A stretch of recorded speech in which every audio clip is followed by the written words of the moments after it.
And welcome back to our garden. Hey guys, before we start talking about insects, let's take a look at our tomatoes over here.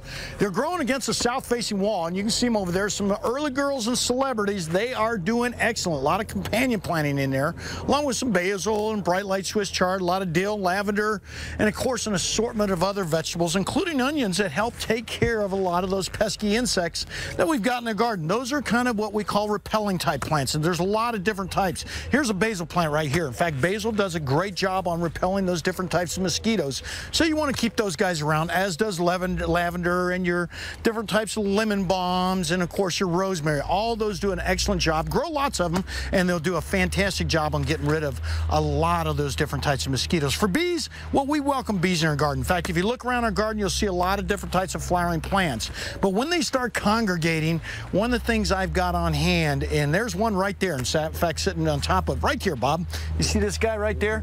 Yeah, sitting on top of some of a pak choi right there that's just bolting. I'll use something what we call hot shot pest strip. In fact, I've got one of these handy all the time, just in case they're just congregating around the garden. You can just open this up and it will repel them almost immediately, and repel them from certain areas you don't want them in. It's an excellent product, holds up very well, and it does a good job, like I said, repelling a lot of other different types of insects. Some other ways we get rid of them, well, of course, we go ahead and release a lot of beneficial type of nematodes. This is something that we actually used on a lot of ants and termites, and of course any type of soil dwelling type insect. Very natural. Of course, we stay very natural in our garden. Last but not least, there's something that we call bioneem, and bioneem is made of a product called from the neem tree. Same stuff that they use in toothpaste. Holds up real well.